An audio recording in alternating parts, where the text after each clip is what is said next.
Yes, thank you very much, ma'am, for inviting me to today's session. मला वाटतं की बहुतेक या आधीचं सेशन कदाचित मराठीत झालं असावं जेवढं मी हो सर, हो. शेवटचे पहिलं 5 सेशन मिनिटं ऐकू मराठीत शकलो. झालेलं. आपण पण मराठी, हिंदी मिक्स करू शकतो सर. कम्फर्टेबल आपण मराठीत पण घेऊ शकतो. पार्टिसिपेंट्स आप लोग ओके मराठी में ओके. कंफर्टेबल है सभी लोग? Kindly convey your respond. आप लोगों को मराठी चलेगा? Yes ma'am. हाँ जी ma'am. Yes madam. Okay. Okay, okay. Okay ma'am. Acharya Shreyas sir आपण मराठीत हिंदीत घेऊ घेतो. शकतो. चालेल चालेल. Okay okay, okay sir. ठीक आहे. अज्ञानतिमिरान्धस्य ज्ञानाञ्जनशलाकया चक्षुरुन्मीलितं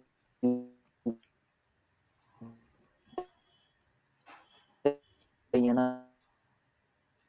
तस्मै श्री गुरवे नमः वेदपुरुषाय नमः. सो हा विषय NEP मध्ये जे एक महत्वाचे आहे आणि केवळ एक विषय म्हणून नाही तर भारतीय संस्कृती, भारतीय परंपरा आणि परंपरागत भारतीय ज्ञान याचे लॉजिकल आणि सायंटिफिक संधी आहे. तर त्या दृष्टिकोनातून आजच्या विषयाकडे मी आपल्या सगळ्यांचं लक्ष वेधून घेईल आणि आजच्या या सेशनमध्ये साधारण एक 4-5 गोष्टींकडे आपल्या सगळ्यांचं लक्ष आकर्षित करण्याचा माझा प्रयत्न असेल. ज्याच्यामध्ये सगळ्यात पहिले आपण पाहूयात की what is the definition of Indian knowledge system.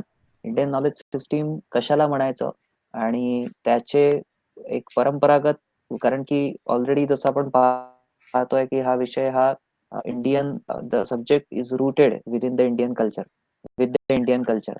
So त्याचे ट्रेडिशनल रूट्स काय आहे काय आपल्याला दिसून येते हे आपण पाहूयात. त्यानंतर आपण पाहू की याचे सोर्सेस आणि रिसोर्सेस काय काय आहेत, कारण भारतीय ज्ञान परंपरेवर काय काय मटेरियल अवेलेबल आहे, ते कुठे कुठे मिळेल, याच्या ब्रांचेस कशा आहे, त्याचं क्लासिफिकेशन कसं आहे आणि त्यानुसार त्याचे सोर्सेस आणि रिसोर्सेस काय आहेत, या काही गोष्टी आपण पाहूयात. त्याच्या थ्रू एज्युकेशन सेक्टरमध्ये हा विषय का आला, त्याची काय आवश्यकता होती आणि आज त्याची काय फाउंडेशन आपल्याला पाहायला मिळतं हे आपण पाहू. त्यानंतर आपण पाहू काही उदाहरणं ज्याच्यामध्ये इंडियन नॉलेज सिस्टीम कशी कशी आपल्याला वेगवेगळ्या विषय आणि आपलं what should be the mission of any IAS ambassador. आपल्याला इंडियन नॉलेज सिस्टीम हा विषय विद्यापीठामध्ये, युनिव्हर्सिटीमध्ये, आपल्या कॉलेजमध्ये, इन्स्टिट्यूशनमध्ये येतोय, परंतु याला धरून फ्युचरमध्ये काय आपल्याला ऑपॉर्च्युनिटीज मिळू शकतात आणि त्याकरिता आपण काय केलं पाहिजे, या काही गोष्टींसोबत आपण या सेशनला समअप करणार आहोत. तर पाहूयात याची एक जेनेरिक डेफिनेशन काय दिली जाते. तर स्क्रीनवर जसं आपण पाहू शकता की rich heritage and knowledge generic definition आपल्याला याच्यात पाहायला मिळते, ज्याच्यामध्ये आपण म्हटलंय which has been created. Why it is created, तर आपल्याला लक्षात येईल की भारतामध्ये साधारण आपण जर इसवी सन 800च्या अगोदरचा थोडा विचार केला तर इसवी सन 800 पासून तर इसवी सन पूर्व जवळपास 4 ते 5,000 वर्षांपर्यंत आपण गेलो तर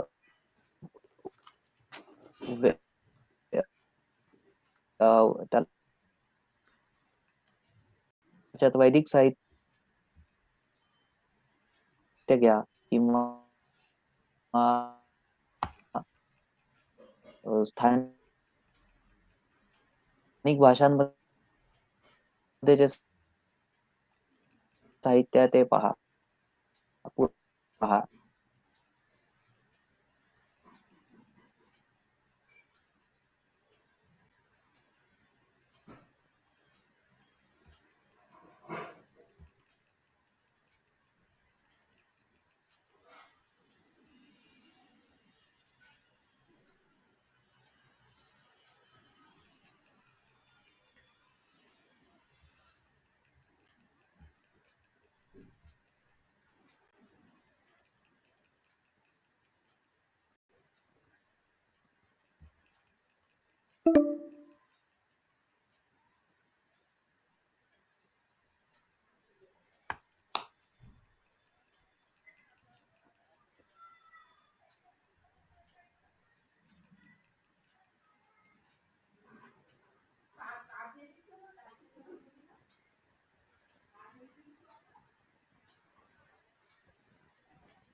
एज्युकेशन मध्ये पण शिकवतो त्याचे रूट्स हे आपल्याला आपल्या इथे पाहायला मिळतात.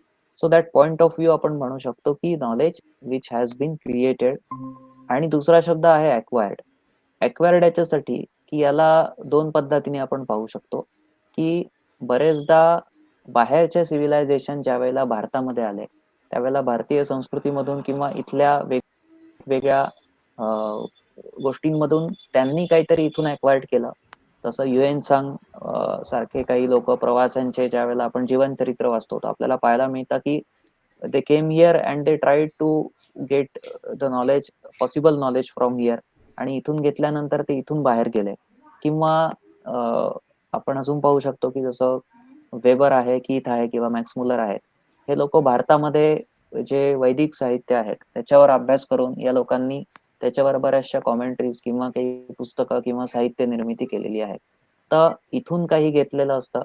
तर क्रिएटेड आणि ॲक्वायर्ड या दोन्ही पद्धतीच्या जे काही नॉलेज सोर्स आपल्याला नॉलेज कंटेंट प्राप्त होतो तो सगळा इथे इंडियन नॉलेज सिस्टीम मध्ये आपण घेऊ शकतो.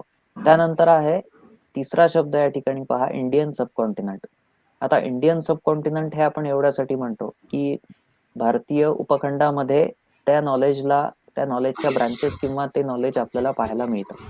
परंतु केवळ इथपर्यंतच याची व्याप्ती न राहता याला थोडा आपण आणखीन ब्रॉड माइंडेडली विचार केला पाहिजे. कारण ज्या वेळेला आपण फॉर एक्झाम्पल आता योग दिवस आपल्या सगळ्यांना परिचित आहे.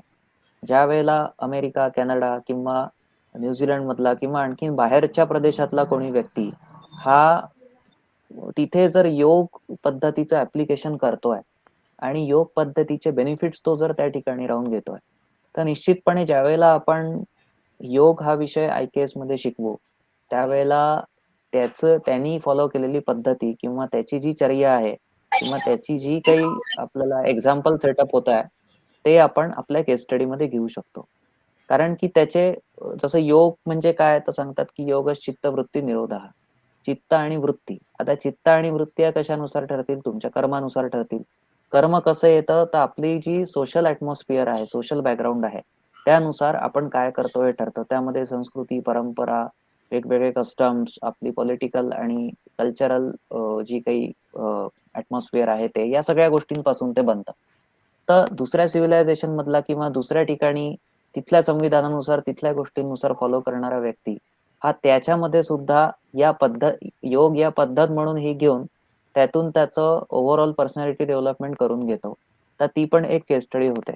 म्हणून इंडियन सबकॉन्टिनेंट हा शब्द जरी इथे असला तरी त्याला थोडं व्यापक दृष्टीने सुद्धा आपण पाहिलं पाहिजे. आणि आपल्याला लक्षात येईल की म्हणूनच आपण म्हणतो की इंडियन नॉलेज सिस्टीम हा एक मर्यादित विषय नसून हा अतिशय एक व्यापक विषय आहे आणि तो सगळीकडे इंटिग्रेटेड आहे. आता इंडियन नॉलेज सिस्टीम याची एक याच्या 3 शब्द आपल्याला दिसतात आहेत. तर त्याची एक सर्वसामान्य जर आपण डेफिनेशन पाहिली तर व्हाय इट इज इंडियन पहिला कॉलम तुम्ही पहा तर त्याच्या 3 क्वेश्चन मार्क म्हणजे त्याचे 3 मेन पॉइंट्स आहेत जे मी आताच तुम्हाला सांगितले. व्हाय इट इज, याला भारतीय का म्हणतोय? कारण की ही भारतामध्ये रुटेड आहे. दुसरं ही बऱ्याचशा लोकांनी भारतामध्ये येऊन इथलं नॉलेज जे ॲक्वायर्ड केलेलं आहे ते यात येतं. आणि तिसरं आहे की याला भारतीय का म्हणतात तर भारताच्या बाहेर सुद्धा जरी भारताच्या बाहेर याचा अवलंब होत असला तरी त्याचे मूळ म्हणजे त्याचं जे ओरिजिन आहे त्याचा जो मूळ पर्स्पेक्टिव्ह आहे म्हणजेच त्याचा जो दृष्टिकोन आहे तो भारतीय असल्यामुळे सुद्धा त्याला आपण इथे भारतीय म्हणतोय. तर म्हणून त्याला भारतीय म्हटलं जातं. दुसरा शब्द आपल्याला या ठिकाणी पाहायला मिळतो आहे नॉलेज. नॉलेजला जनरली आपण ज्ञान असं त्याचं भाषांतर करतो. पण भारतीय ज्ञान परंपरेमध्ये आता हे ज्ञान कुठलं आहे? आता परंपरा म्हटल्यानंतर आपण जर थोडं इतिहास किंवा आपल्या जुन्या म्हणण्यापेक्षा आपल्या प्राचीन ग्रंथांकडे जर गेलो तर आपल्याला लक्षात येईल की भगवान बुद्ध असतील किंवा भगवान महावीर असतील किंवा आद्य शंकराचार्य असतील किंवा आणखीन कुठल्याही पण पंथ संप्रदाय किंवा विचार वेगवेगळे विचार म्हणा किंवा वेगवेगळे शास्त्र आहेत, जसं वास्तुशास्त्र आहे, स्थापत्यशास्त्र आहे, त्याच्यामध्ये जे लोक होऊन गेले किंवा नीतिशास्त्र असेल जसं आचार्य चाणक्य त्याच्यामध्ये होऊन गेले, तर या सगळ्या लोकांना ज्ञान प्राप्ती कशी झाली, ज्या ज्ञानाचा इथे उल्लेख येतोय त्याची प्राप्ती करायची असेल तर ती कशी झाली हे जर आपण काही प्राचीन ग्रंथात पाहिलं तर आपल्याला लक्षात येतं की जसं काही गोष्टींमधून आपण पाहतो की कोणी काही तपश्चर्या केली, काही साधना केली, त्यातून त्यांना ज्ञान प्राप्ती झाली. काही विचारवंत होऊन गेल्या ज्यांना त्यांच्या चिंतनामधून ज्ञान प्राप्ती झाली. काही लोक असेही होते जसं क्रांतिकारक होऊन गेले किंवा आपल्या इथे बरेचसे वैदिक ऋषी होऊन गेले की त्यांच्या कर्मयोगातून किंवा त्यांच्या अनुसंधानामधून त्यांना ज्ञान प्राप्ती झाली. तर या ठिकाणी नॉलेज म्हणजे काय, तर ज्ञानाच्या अनेक वेगवेगळ्या परिभाषा असू शकतात, पण भारतीय ज्ञान परंपरेमध्ये इथं ज्ञान शब्दच का आला, जर याच्यामध्ये आपण सायंटिफिक आणि लॉजिकल पॉइंट्स पाहतो तर भारतीय विज्ञान परंपरा याला का नाही म्हटलं, याला ज्ञान परंपराच का म्हटलं, हे पण काही प्रश्न आपल्या समोर येऊ शकतात. असाच प्रश्न माझ्याही समोर होता, तर म्हणून मी काही पारंपरिक विद्वानांशी याविषयी डिस्कशन केलं. तर त्यांनी मला सांगितलं की या ठिकाणी what is knowledge here, so knowledge is the supreme source. कसं, तर मी त्यांना विचारलं की मग या ज्ञानाला याच्यात ऑब्झर्वेशनल नॉलेज येतं, प्रॅक्टिकल नॉलेज येतं, वेगवेगळे नॉलेज येतात, तर या ठिकाणी नेमकं कुठलं. तर मग त्यांनी जे मी हे 3 शब्द खाली लिहिले आहेत पहा, त्याचा उलटा क्रमांक लिहिलाय 1, 2, 3. द फर्स्ट वन इज शास्त्र, सेकंड हे विज्ञान आणि तिसरं ज्ञान. हे असं का लिहिलं, तर त्यांनी याच्या ज्ञानापर्यंत पोहोचण्याच्या या 3 स्टेप्स सांगितल्या आहेत. त्यातला पहिला आहे शास्त्र. शास्त्राची इटिमॉलॉजी अशी सांगण्यात येते की शासनात त्रायते इति शास्त्रः. म्हणजे काय, शासनात म्हणजे such a type of content और any knowledge part that has some discipline. शासनात त्याच्या काहीतरी शासन आहे. त्रायते म्हणजे जे कल्याणकारी आहे, जे मनुष्याकरिता कल्याणकारी आहे, जे तारून नेणारं आहे, त्याला त्रायते म्हणतात. तर मग अशा टाईपचा नॉलेज कंटेंट जो काय करतो, मनुष्याला कल्याणाकडे आणि अभ्युदयाकडे समोर नेतो, तर त्याला या ठिकाणी शास्त्र असं म्हटलेलं आहे. आता याचे एक्झाम्पल्स काय काय आपल्याला दिसू शकतात. तर जसं तुम्ही पहा की आजच्या आपण अकॅडमिक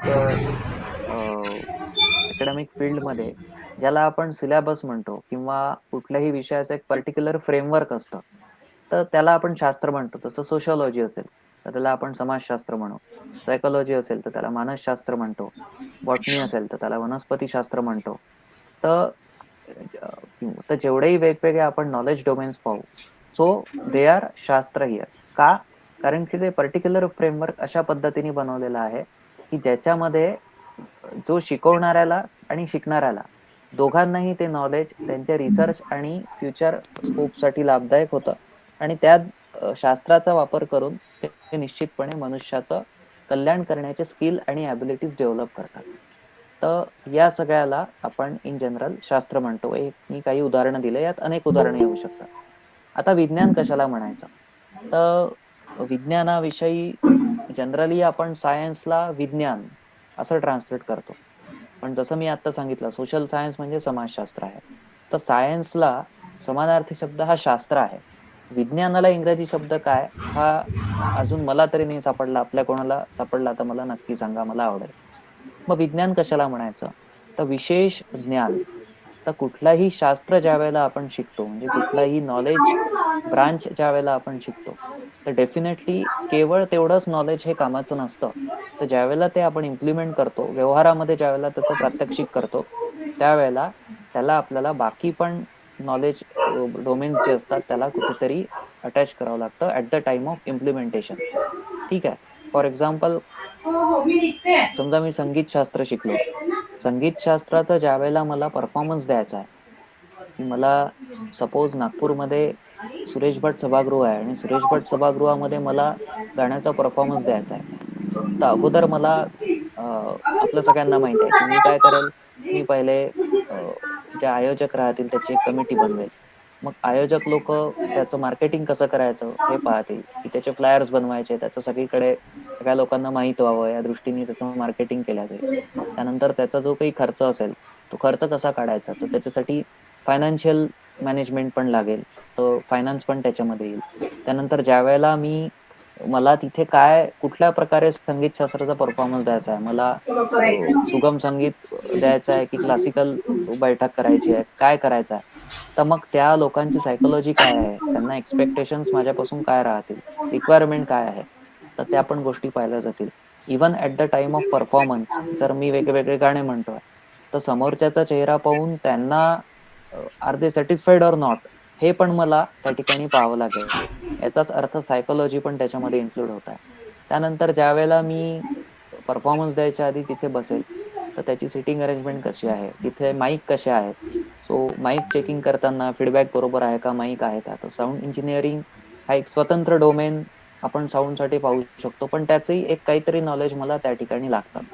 सो आपल्याला लक्षात येईल की कुठल्याही नॉलेजला ज्या वेळेला आपण इम्प्लिमेंट करतो, त्याला एक्सप्लोर करतो, लोकांसमोर आणतो, त्यावेळेला बऱ्याचशा वेगवेगळ्या लोकांना त्यात इन्व्हॉल्व्ह व्हावं लागतं. आणि त्या सगळ्यांच्या इन्व्हॉल्वमेंट मधून आपलं जे नॉलेज डोमेन असतं त्याविषयी काय होतं, आपल्याला त्यातलं विशेष ज्ञान म्हणजे त्याचे कनेक्शन्स वेगवेगळ्या याच्याशी सापडायला लागतात. तर यालाच त्यांनी या ठिकाणी विज्ञान म्हटलं आहे. आणि व्हॉट इज ज्ञान, सो ॲज पर माय अंडरस्टँडिंग ज्ञान तेच आहे की the rigorous exercise of implementation of विज्ञान थ्रू शास्त्र. What ever knowledge content, what ever knowledge branch you have, जे काही तुम्ही शिकलेले आहे त्याचं समाजाच्या उपयोगासाठी आणि कल्याणासाठी जेव्हा तुम्ही इम्प्लिमेंटेशन करता आणि ते करता करता बरेचसे कनेक्शन्स ऑटोमॅटिकली आपल्याला सापडायला लागतात. आणि त्यांनी काय होतं की आपली जी क्लॅरिटी असते, आपली जी थॉट प्रोसेस असते, आपला जो पर्स्पेक्टिव्ह असतो तो आणखीन ब्रॉडन व्हायला लागतो. याचं एक सिंपल एक्झाम्पल मी दिलं आणि नेक्स्ट स्लाइडवर जाईल. जसं आता मी स्वतःच उदाहरण देतो की ज्या वेळेला मी संस्कृतमध्ये एम ए करत होतो त्यावेळेला एक धातू शब्द त्यात संस्कृतमध्ये होता, काही लोकांनी ऐकला असेल की करोतीचा क्रू, धर्माचा ध्रुव, the verbal root of each and every word in Sanskrit, त्याला या ठिकाणी धातू म्हटलं जातं. तर माझ्या डोक्यात होतं की धातू म्हणजे काय, तर कुठल्याही शब्दाचं रूट जे आहे त्याला व्याकरणामध्ये किंवा भाषेमध्ये धातू म्हणतात. मग ज्या वेळेला मी गुरुकुलच्या बाहेर आलो आणि मला कळलं की थोडं मोठं झाल्यावर की अच्छा, इंजिनिअरिंग कॉलेजमध्ये वेगवेगळ्या ब्रांचेस असतात, त्याच्यात मेटलर्जी पण आहे किंवा सायन्समध्ये मेटलर्जी पण एक पार्ट आहे, तर मेटलला पण धातू म्हणतात. त्यानंतर ज्या वेळेला मी कोणत्या आयुर्वेदाच्या एक्सपर्ट सोबत भेटलो तर त्यांनी सांगितलं की सप्तधातू नावाचा एक कन्सेप्ट आयुर्वेदामध्ये आहे की मनुष्याचं शरीर हे 7 धातूंपासून बनलेलं आहे, तर त्याला पण ते धातू म्हणतात. तर एकच शब्द हा वेगवेगळ्या ठिकाणी पाहायला मिळतो. मग ज्या वेळेला आपण या सगळ्याचं ओव्हरऑल थोडंसं आपण जर चिंतन केलं तर आपल्याला लक्षात येतं की धातू इथे काय आहे. सो धातू या ठिकाणी एक प्रकारचा त्याला आपण म्हणू की जो रूट कॉज आहे, कुठल्याही गोष्टीचं जे रूट आहे, अलॉयज अनेक असू शकतात पण त्याचा धातू हा मेटल हा एकच आहे, जो कोर आहे. शब्द अनेक असू शकतात पण त्याचं जे मूळ आहे त्याला धातू म्हटलेलं आहे. शरीर हे वेगवेगळ्या वात, पित्त, कफ सांगितलं जातं, वेगवेगळ्या प्रकारचं असू शकतं, पण त्याच्यातले जे मूळ एलिमेंट्स आहे, पंचमहाभूत म्हणा किंवा सप्तधातू म्हणा, तर त्याला त्यांनी या ठिकाणी रक्त, मज्जा, अस्थि, मांस हे जे 7 प्रकार सांगितले की त्याच्यापासून शरीर हे बनतं, तर त्या मुळाला त्यांनी धातू म्हटलं. तर अशा प्रकारे आपण जे शास्त्र शिकलो आहे त्याला ज्या वेळेला बाहेर घेऊन जातो तर त्याचं विशेष ज्ञान त्याविषयी प्राप्त होतं आणि त्या प्रत्येक कन्सेप्टची क्लॅरिटी आपल्याला येत जाते आणि तेव्हा काय होतं की ऑटोमॅटिकली आपला पण व्ह्यू हा ब्रॉडन होतो आणि आपल्याला त्याचे युनिव्हर्सल कनेक्शन सापडायला लागतात. So I think that is ज्ञान. आणि हे जेव्हा ज्याला ज्ञानप्राप्ती आपण म्हणत आलेलं आहे, सो भारतीय ज्ञान परंपरेमध्ये भारतीय ज्ञान जे आहे ते अशाच प्रकारचं आहे की जे इनर आणि आउटर म्हणजे सायकोलॉजिकल आणि मटेरियलिस्टिक दोन्ही पण डेव्हलपमेंट मनुष्याचं करतात आणि त्याला कल्याणाकडे नेतात. तिसरा शब्द इथे आपल्याला पाहायला मिळतो आहे सिस्टीम. सिस्टीमचे 2 प्रकार या ठिकाणी आहे, एक आहे परंपरा आणि दुसरा आहे प्रणाली. सो ज्यावेळेला आपण त्याला परंपरा म्हणतो, simply it is nothing but the knowledge transfer generation by generation. जसं परंपरागत संगीतशास्त्र आहे किंवा वैदिक साहित्य आहे, वैदिक गुरुकुल असतात किंवा बुद्धिस्ट आणि जैन फिलॉसॉफीज आहेत त्या श्रमण किंवा भिक्खू असतात त्यांना परंपरागत ट्रान्सफर केल्या जातात. सो त्याला आपण एक परंपरा म्हणू शकतो. परंपराचा दुसरा एक अर्थ आहे ज्यामध्ये परा आणि अपरा हे दोन्ही येतात. सो परा आणि अपरा काय आहे तर याला पुन्हा तेच की भौतिक आणि आध्यात्मिक, स्पिरिच्युअल आणि मटेरियलिस्टिक दोन्ही डेव्हलपमेंट जे करतो त्याला आपण परंपरा म्हटलं जातं. तिसरा शब्द इथे आपल्याला पाहायला मिळेल तो आहे प्रणाली. सो प्रणाली म्हणजे it is a type of system और फ्रेमवर्क. तसं तुम्हाला जर मूर्ती बनवायची असेल तर तुम्ही 5 ते 6 वर्ष एखाद्या चांगल्या मूर्तिकाराच्या संपर्कात राहिले तर तुम्हाला लक्षात येईल की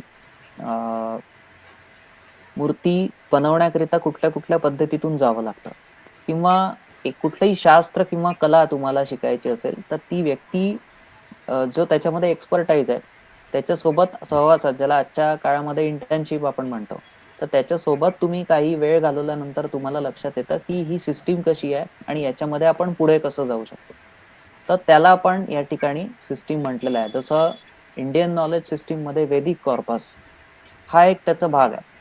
सो जर आता मी वैदिक एक्सपर्ट आहे तुम्ही मला विचारलं की sir we want to get some knowledge regarding sociology, psychology, mathematics किंवा आम्हाला मॅथमॅटिक्स विषयी काहीतरी वेदांमधून नॉलेज पाहिजे आहे. सो मी तुम्हाला सांगेल की वैदिक नॉलेज तुम्हाला एक्वायर्ड करायचं आहे तर तुम्हाला वेद, उपवेद, वेदांग, उपांग आणि कला जसे हे मी जे राऊंड मध्ये तुम्ही पाहता सो 16 विद्या, 14 विद्या आणि 64 कला ही एक फ्रेमवर्क वैदिक साहित्याचं दिलंय.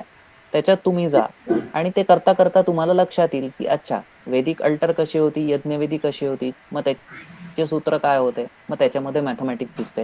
वेदांमध्ये जे वैदिक मंत्र आहेत सो त्याच्यामध्ये किती अक्षर आहे, त्याचे छंद कसे आहे, मग ते अक्षर तेवढेच का आहेत, सो त्याच्यात नंबरिंग कसं केलं आहे, त्याचे डिव्हिजन्स कसे केलेले आहे.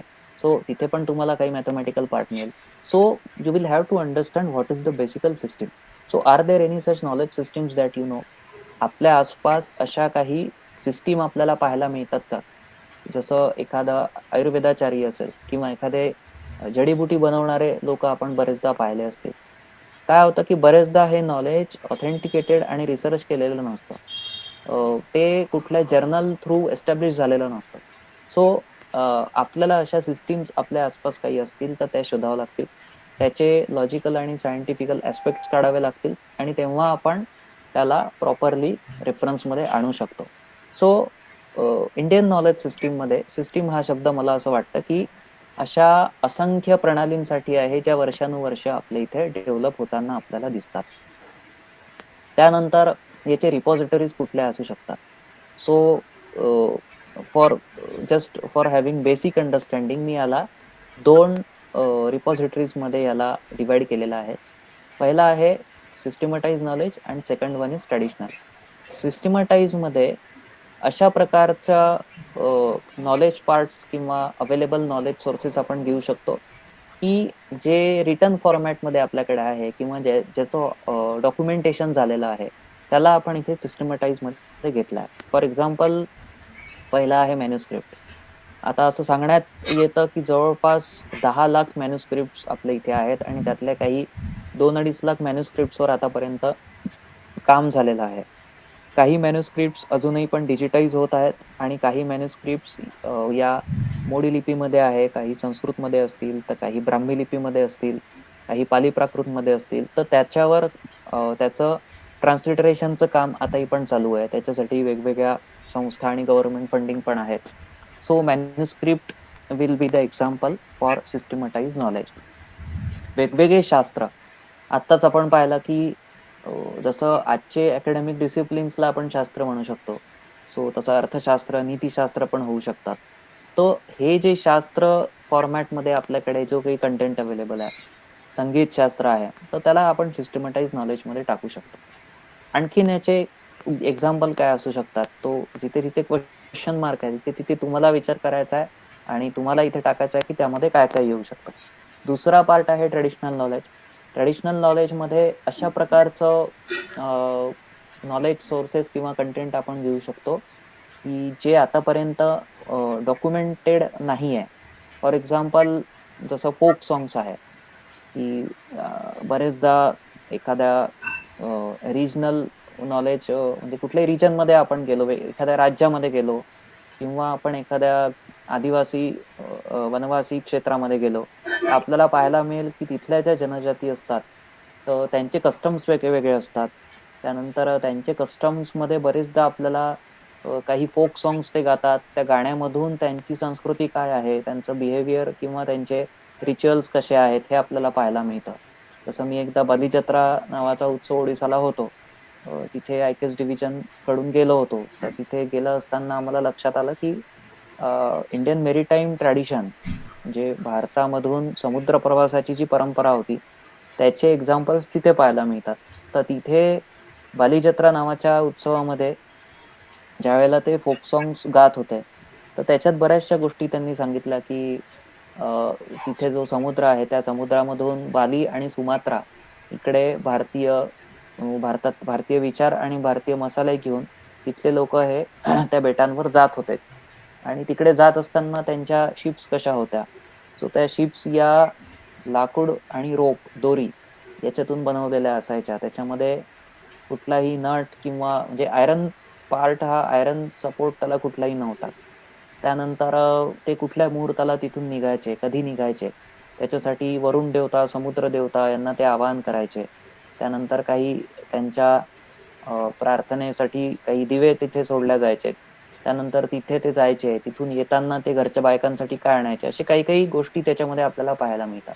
So they were singing those folk songs. What we did आम्ही तिथे गेलो, त्याचं डॉक्युमेंटेशन केलं, त्याचे व्हाईट पेपर्स बनवले, त्याचे काही अजून रेफरन्सेस शोधले, लोकांकडून माहिती घेतली.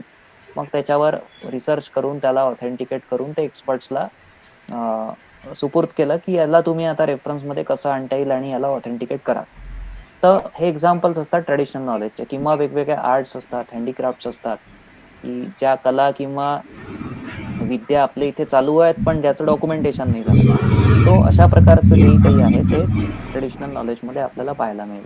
सो आपण अशाही प्रकारची एक लिस्ट बनवू शकतो, की अ, समजा तुम्ही आपली नॉलेज ब्रांच काय आहे? तुम्ही मॅनेजमेंटचे असाल किंवा तुम्ही कॉमर्स स्ट्रीमचे आहात. तर तुम्ही पाहू शकता, की त्याच्यामध्ये असे कुठल्या सिस्टमॅटाइज नॉलेज आहे आणि कुठल्या ट्रेडिशनल कस्टम्स चालत आलेल्या आहेत. तर त्याला आपण आपल्या ह्याच्यात कसं आणू शकतो. तर हा सगळा भाग त्याच्यामध्ये येतो. त्यानंतर आता आपण पाहूयात, की journey of IKS Indian knowledge system हा विषय निश्चितपणे पूर्वी पण होताच. अ, आणि पण प्रॉब्लेम हा होता, की अ, अ, काही प्रश्न याच्यामध्ये होते, की जसं अ, ज्यावेळेला मी पण इंडियन नॉलेज सिस्टम डिव्हिजन जे या विषयासाठी बनलेलं आहे, जे आता सध्या ए-आय-सी-टी न्यू दिल्लीला आहे. त्याचा एक पार्ट आहे. तर त्याच्यामध्ये सुरुवातीला काही प्रश्न आम्हाला दाखवण्यात आले याच्या फाउंडेशनच्या वेळी. Is there an Indian way? पहिला पॉइंट हा होता. त्याच्यात त्यांनी म्हटलं, की बरेचदा असं लक्षात येतं, की भारतामध्ये ज्या समस्या आहेत त्याचं निराकरण करण्यासाठी भारतीय पद्धतींवर विचार केला जायला पाहिजे किंवा भारतामध्ये वेगवेगळे राज्य आहेत, तर तिथल्या होऊ शकतं की एकच समस्या वेगवेगळ्या ठिकाणी आहे, पण तिथलं कल्चरल बॅकग्राऊंड वेगळं असतं आणि किंवा फिलॉसॉफिकल लोकांची विचारसरणी वेगळी असते. तर त्यानुसार आपण कुठल्या पद्धतीचं सोल्युशन तिथे द्यायला पाहिजे. याच्यासाठी ज्या पद्धती तिथे विद्यमान आहे, जे नॉलेज सोर्सेस तिथे आहेत, त्याचा विचार. जसं श्रीनगरमध्ये जर काही प्रॉब्लेम असेल, तर तिथलं काय-काय कल्चर आहे, काय-काय ॲटमॉस्फिअर आहे, कोण-कोण राहतं, काय-काय पद्धती चालतात, हे सगळं पाहिलं जातं. तर is there an Indian way? किंवा बरेचदा आता अ, आजच्या टेक्निकल इरामध्ये आपण पाहतो, की बरेचसे सोल्युशन्स हे फॉरेनमध्ये काही असतात आणि त्याचे रिप्लिका आपल्या इथे होतात. तर is it proper to revise each and every technical solution for each and every problem? काय त्याच्यामध्ये काही भारतीय एलिमेंट्स पण टाकायला पाहिजे का? So is there an Indian way? Second होता, is it worth studying whatever ancestor did and think? असंही लक्षात आलं, की ज्यावेळेला आता तर बऱ्याच प्रमाणात चांगले-चांगले रेफरन्सेस आणि कारण की इंडियन नॉलेज सिस्टमचे जवळपास आय-के-एस डिव्हिजननी आता 60 पेक्षा जास्त सेंटर्स बनवले आहे, जे याच्यावर डेडिकेटेडली काम करतात आहे. आता बरेचसे प्रायव्हेट सेक्टर्स पण याच्यामध्ये काम करायला उतरतात आहे. आणि एज्युकेशनच्या सगळ्या स्ट्रीमला हा सब्जेक्ट कंपल्सरी असल्यामुळे लोक याच्यावर विचार करतात आहे आणि आपापलं मटेरियल समोर आणतात आहे. पण त्याच्या आधी जर तुम्ही विचार केला तर आपल्याला लक्षात येईल की केवळ भाषणांमध्ये किंवा काही व्याख्यानांमध्ये किंवा इंटरनेटवर बरंचसं याचं कंटेंट मिळायचं, पण तो ऑथेंटिक आहे की नाही हा एक खूप मोठा प्रश्न राहायचा. की बरेचदा एक्झॅगरेटेड कंटेंट आपल्या समोर यायचं. जसं काही लोक म्हणायचे की वेदांमध्ये सगळंच नॉलेज आपल्याला पाहायला मिळतं, पण वेदांमध्ये सगळं येतं असं नाही आहे. तर अनेकशा बाकीच्याही गोष्टी आहे ज्या आपल्याला बाहेर बाकीच्याही पण ग्रंथांमध्ये बाकीच्याही पण डोमेन्समध्ये आपल्याला पाहायला मिळतात. जसं मी मेहरौली आयरन पिलरचं उदाहरण दिलं.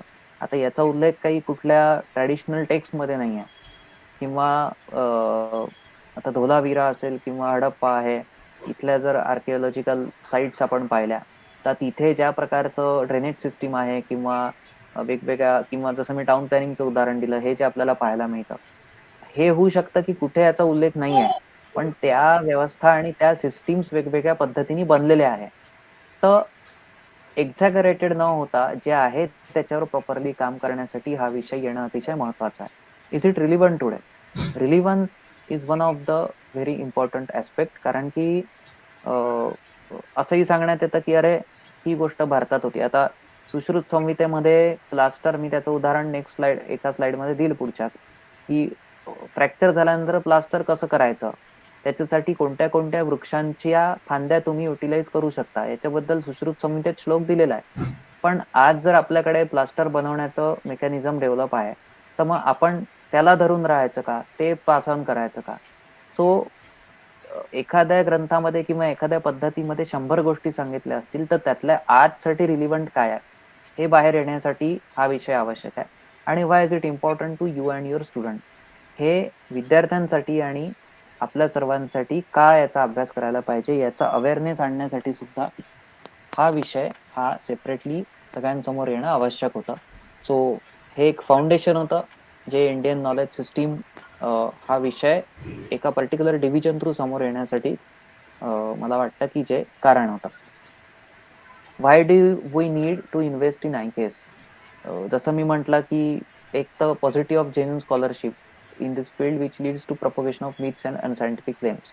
जे एक्झॅगरेटेड आहे, जे अनसायंटिफिक आहे, जे त्या सगळ्याला बाजूला करून प्रॉपर कंटेंट, कारण की it is also matter of proud for us की भारतामध्ये इतक्या सगळ्या गोष्टी, इतके सगळे ग्रंथ जर मिळतात तर त्यातल्या जर अनसायंटिफिक फॅक्ट्स आपण लोकांसमोर ठेवत गेलो तर होऊ शकतं बाहेरच्याच, म्हणजे भारताबाहेरच्याच लोकांच्या नाही तर येणाऱ्या जनरेशनचेही पण प्राऊड फिलिंग जे आहे या सगळ्या गोष्टींबद्दल ते निश्चितपणे निघून जाईल. जसं भगवद्गीता, याच्यावर मी एक कोर्स बनवला आणि काही कॉलेजेसमध्ये भगवद्गीता सायन्स ऑफ लाईफ हा एक कोर्स ड्राफ्ट करून आम्ही एक प्रयोग केला, तो आम्ही चालवला. त्याच्यामध्ये आम्ही ज्या वेळेला सर्वे घेतला सुरुवातीला तर जवळपास 85% जे पार्टिसिपंट्स होते, आम्ही क्वेश्चन टाकला होता की की भगवद्गीता हा रिलिजियस सब्जेक्ट आहे का? तर 85% लोकांनी त्याला म्हटलं होतं की हो, हा एका पर्टिक्युलर रिलिजनशी रिलेटेड आहे. कारण की तो कृष्ण आणि अर्जुनाचा संवाद आहे. तर कृष्णा हा पर्टिक्युलर एका कुठल्या तरी रिलिजन मधला कॅरेक्टर आहे, म्हणून त्याला आम्ही रिलिजियस म्हणतो. पण ज्या वेळेला आम्ही भगवद्गीता सायन्स ऑफ लाईफ याच्यामध्ये सांगितलं की भगवद्गीतेमध्ये जे पण काही प्रिन्सिपल्स आपल्याला पाहायला मिळतात, की जसं अर्जुन विषाद योग आहे, इथे अर्जुन हा एक कॅरेक्टर पण आहे, पण अर्जुनाला तुम्ही विषाद म्हणजे त्याला नैराश्य आलं. तर प्रत्येक व्यक्तीला त्याच्या जीवनामध्ये ज्या वेळेला नैराश्य आहे, आपण Arjun is equal to performer, याला अर्जुन ही एक जर आपण टर्मिनॉलॉजी घेतली आणि त्याला परफॉर्मन्स म्हणून पाहिलं तर व्हाईल गिव्हिंग हाय परफॉर्मन्स, कुठल्याही परफॉर्मरला ज्या वेळेला त्याला एक डिप्रेशन येऊ शकतं किंवा तो ज्या वेळेला त्याला आपण हिंदीत म्हणतो की जब वो हिचकिचाता है कुछ देने के लिए, तर अशा वेळेला त्याची परिस्थिती काय होते आणि त्याला मग काय उचित मार्गदर्शन मिळतं. तर डेली रुटीन मध्ये आपल्या थिंकिंग प्रोसेस सोबत जर आपण या सगळ्या गोष्टीला रिलेट करू शकलो तर आपल्याला लक्षात येतं की ते तसं नाही आहे. हे कधी होऊ शकतं? Critical need for educational institution to take leadership in understanding and researching the scientific and all the other facts, की त्या पर्टिक्युलर याला ज्या चष्म्यातून पाहायला गेलं तो थोडा वेळ बाजूला ठेवून त्याच्यावर आपण प्रॉपर रिसर्च करून आणि प्रॉपर अंडरस्टँडिंगनी या सगळ्या गोष्टी बाहेर काढू शकतो. आणि मला नाही वाटत की आपण सगळे रिसर्च मेथडॉलॉजी मधून गेलो असतो तर एज्युकेशन इन्स्टिट्यूशन शिवाय आणखीन कुठले चांगले पर्यायाला असू शकतात होऊ शकतं. म्हणूनच जरी हा संस्कृतीशी पण जुळणारा विषय असला तरी पण शिक्षा मंत्रालयामध्ये याला स्थान दिलं गेलं आणि याच्यासाठी प्रयत्न केले गेले. सो या सगळ्या गोष्टी बाहेर आणणं पण अतिशय महत्वाचं आहे. NEP मध्ये याच्याविषयी बऱ्याचशा गोष्टी दिल्या, याच्यामध्ये मी डिटेल जाणार नाही. पण हे सेक्शन्स मी इथे दिले आहेत जसं 4, 11, 17, 20 अँड 22nd. सो याच्यामध्ये आपल्याला पाहायला मिळेल की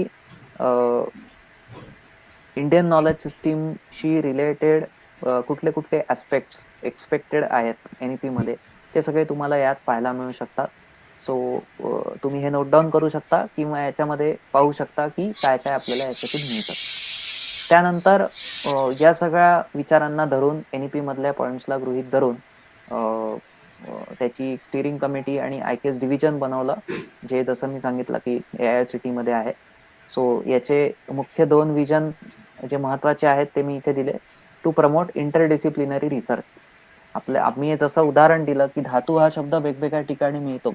सो निश्चितपणे तो वेगवेगळ्या ठिकाणी अटॅच होतो किंवा जसं रस शब्द आहे. सो आता रस हा शब्द जे लोक साहित्यातले असतील, लिटरेचर मधले त्यांना माहित आहे की नवरस सांगितले जातात. जसं रामायणाला म्हणतात करुण रस आहे की रामायण पाहिलं तर रडू येईल. काही हास्य रस असतात, काही अद्भुत रस असतात. युद्ध असेल तर वीर रस, रौद्र रस. पण रस हा शब्द पुन्हा आपल्याला रसायनशास्त्र म्हणजे केमिस्ट्रीमध्ये पाहायला मिळतो. रस हा शब्द आपल्याला भोजनशास्त्र, आहारशास्त्रामध्ये पाहायला मिळतो. असं म्हटलं जातं की षड्रसहा पुरुषेणे हा आम्ल तिक्त कषाय की आंबट, तिखट, तुरट, गोड असे 6 रस आहे जे मनुष्याच्या शरीराला आवश्यक आहे. रस हा शब्द आयुर्वेदातही पाहायला मिळतो, ज्याला रसायन म्हणतात. जसं च्यवनप्राश एक रसायन आहे, तर वेगवेगळ्या रसायनांची चर्चा तिथे पण केल्या जाते. त्यानंतर रस हा शब्द फिलॉसॉफीमध्ये पण पाहायला मिळतो. रसो वै सहा जो रासलीला शब्द आहे, कृष्णाच्या भोवती गोपींनी रासलीला केली, भागवतामध्ये येतं. सो भागवताचा फिलॉसॉफिकल पार्टमध्ये रस हा शब्द येतो, जो त्या ठिकाणी रसो वै सहा म्हणजे जे ब्रह्मन आहे, सुप्रीम स्टेट ऑफ माइंडला त्यांनी तिथे रस म्हटलाय आणि ती स्टेट ऑफ माइंड त्या गोपींची होती. तर त्यांच्याद्वारे घडणाऱ्या ज्या ज्या पण गोष्टी होत आहेत त्याला तिथे रासक्रीडेमध्ये डिव्होशनल ऍक्टिव्हिटीज ज्या होत्या त्याला तिथे स्थान दिलं गेलं.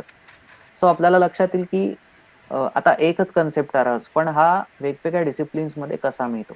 So nourishing element for feelings and emotion हा साहित्यामधला रस आणि जो फिलॉसॉफीवाला रस आपण म्हटला त्यात पाहायला मिळतो. त्यानंतर nourishing element for the organs and body याच्यामध्ये तो आपल्याला आयुर्वेद आणि बाकीच्या गोष्टीत पाहायला मिळतो. सो बेसिकली रस हा काय होतो त्या ठिकाणी इट इज नरिशिंग एलिमेंट असं आपण त्याला एक जेनेरिक दृष्टीने म्हणू शकतो. So to promote interdisciplinary research की हे कसं होतं सगळं इम्प्लिमेंटेशन मध्ये कसं दिसून येतं त्याच्यासाठी इंडियन नॉलेज सिस्टीम. त्यानंतर प्रिझर्व अँड डिसेमिनेट की कुठल्या कुठल्या अशा सिस्टीम्स आणि फॅक्ट्स आपल्याला आपल्या आजूबाजूला मिळतात याच्यावर रिसर्च आणि सोसायटल ऍप्लिकेशन्स लागू होऊ शकतात. सो टू प्रिझर्व देम आणि टू डिसेमिनेट इट याच्यासाठी पण काम करायसाठी हे डिव्हिजन बनलं आणि ही त्याची वेबसाईट आहे iksindia.org. इथे तुम्ही व्हिजिट करू शकता आणि याची डिटेल इन्फॉर्मेशन घेऊ शकता. बऱ्याचशा फंडिंग ऑपॉर्च्युनिटीज पण तिथे आहेत. जर आपल्यापैकी कोणी या विषयात अधिक इंटरेस्टेड असेल so you can find out various funding schemes also there, जे तुम्हाला निश्चितपणे याच्यामध्ये कॉन्ट्रीब्युट करायला मदत करेल. थोडं क्लासिफिकेशन पाहूया. प्रोफेसर बी महादेवन यांनी त्यांच्या बुकमध्ये अशा टाईपचं क्लासिफिकेशन IKS दिलं आहे, ज्याच्यामध्ये he has divided IKS into 2 parts. First one is literary, second is non literary. जसं आपण सुरुवातीला रिटर्न आणि नॉन रिटर्नला पाहिलं तसंच हे केलेलं दिसून येतं. नॉन लिटररी मध्ये पुन्हा oral traditions, art forms, health, code वगैरे हे सगळं मिळतं, जे डॉक्युमेंटेड नाहीये किंवा परंपरेने चालत आलेलं आहे. लिटररी मध्ये 3 सब डिव्हिजन्स त्यांनी केले आहे. पहिला आहे वेदिक कॉर्पस, दुसरा आहे वेदिक कॉर्पस मध्ये काय काय घेतलं आहे पुन्हा 2 पार्ट्स आहे. एक आहे कोर. कोर मध्ये होऊ शकतं की वेदाला फर्स्ट लिटरेचर ऑन अर्थ म्हटलं जातं की तर क्रोनॉलॉजिकली पाहिलं तर सगळ्यात एन्शियंट जो सोर्स अवेलेबल आहे तो वेद म्हणतात, म्हणून याला इथे घेतलं असावं. तर त्यातला एक भाग आहे कोर. कोर मध्ये जे कोर टेक्स्ट अवेलेबल होतात ते येतात, आणि अदर्समध्ये बेस्ड ऑन वैदिक फिलॉसॉफी और वैदिक कल्चर, वैदिक संस्कृतीला धरून जे पण पाहायला मिळतं, जसं पहा एस्थेटिक्स, काव्य हे इथे दिलेलं आहे, हेल्थ आहे. आता वैदिक संस्कृती म्हणजे ऍज अ सिव्हिलायझेशन म्हणून पाहिलं तर वैदिक संस्कृतीमध्ये काय काय फॉलो केलं जात होतं, तसं पंचमहायज्ञ वैदिक संस्कृतीमध्ये येतं. त्याच्यामध्ये एक पार्ट दिलेला आहे अतिथी यज्ञ. अतिथी यज्ञ म्हणजे रोज तुमच्याकडे भोजन बनल्यानंतर, भोजन झाल्यानंतर असं सांगण्यात येतं त्यामध्ये काही जे ग्रंथ आहे त्याच्यामध्ये, वैदिक ग्रंथ, की घराच्या बाहेर जाऊन गोदोहन मात्र तत्र स्थित्वा अतिथीम आकांक्षेत, की गाईचं दूध दोहायला जेवढा वेळ लागेल तेवढा वेळ बाहेर थांबा. कोणी अतिथी दिसलं, कोणी व्यक्ती दिसला तर त्याला विचारा की तुम्ही भोजन घ्याल का, त्यांना भोजन द्या. नाही मिळालं कोणी तर वापस या आणि भोजन करा. सो याला म्हटलंय अतिथी यज्ञ. आता ही एक सिस्टीम आहे, आणि ही सिस्टीम होऊ शकतं की काही ठिकाणी फॉलो होत असेल, काही ठिकाणी नाही होत, पण ही सिस्टीम घेऊन याला मॅनर्स आणि ह्युमन व्हॅल्यूज मध्ये टाकलं तर that will come under this other part. So एक व्हॅल्यू बेस्ड सिस्टीम आपण यातून डेव्हलप केली तर ती अदर मधील, which is associated with the Vedic corpus. त्यानंतर येतं अदर दॅन वेदिक कॉर्पस. अदर दॅन वेदिक कॉर्पस मध्ये वैदिक साहित्य सोडून बाकीचंही पण जे काही येतं ते सगळं येतात. आता हे बुद्धिस्ट आणि जैन हे केवळ दोन मी एक्झाम्पल्स दिले आहे, याला तुम्ही या लिस्टला अजून पुढे वाढवू शकतात. तो त्या सगळ्या गोष्टी याच्यामध्ये येतात. त्यानंतर तिसरा आहे regional. Regional is as important as the previous two. Regional मध्ये जसं आपल्याला माहित आहे की भारतामध्ये डायव्हर्सिटी आहे, की वेगवेगळ्या रिजन्समध्ये वेगवेगळे कस्टम्स पाहायला मिळतात. इव्हन प्रत्येक रिजनच्या वेगळ्या वेगळ्या भारतीय भाषा आहेत.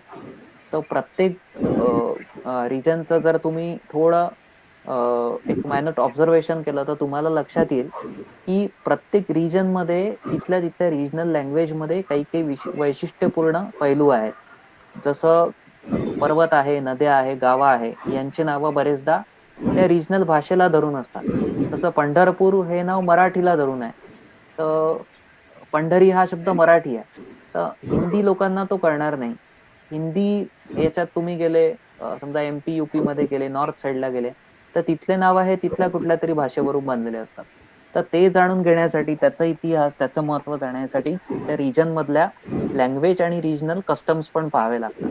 बरेचसे, जसं तुम्ही विवाह घ्या किंवा वेगवेगळे रिच्युअलिस्टिक कस्टम्स घ्या, ते डिफर करतात एकमेकांपासून वेगवेगळ्या रिजन मध्ये. इव्हन महाराष्ट्रातल्या महाराष्ट्रात जर आपण खानदेश आहे, पश्चिम महाराष्ट्र आहे, विदर्भ आहे, इकडे वेगवेगळ्या ठिकाणी गेलो तर त्याच्यामध्ये काही ना काही फरक आहे.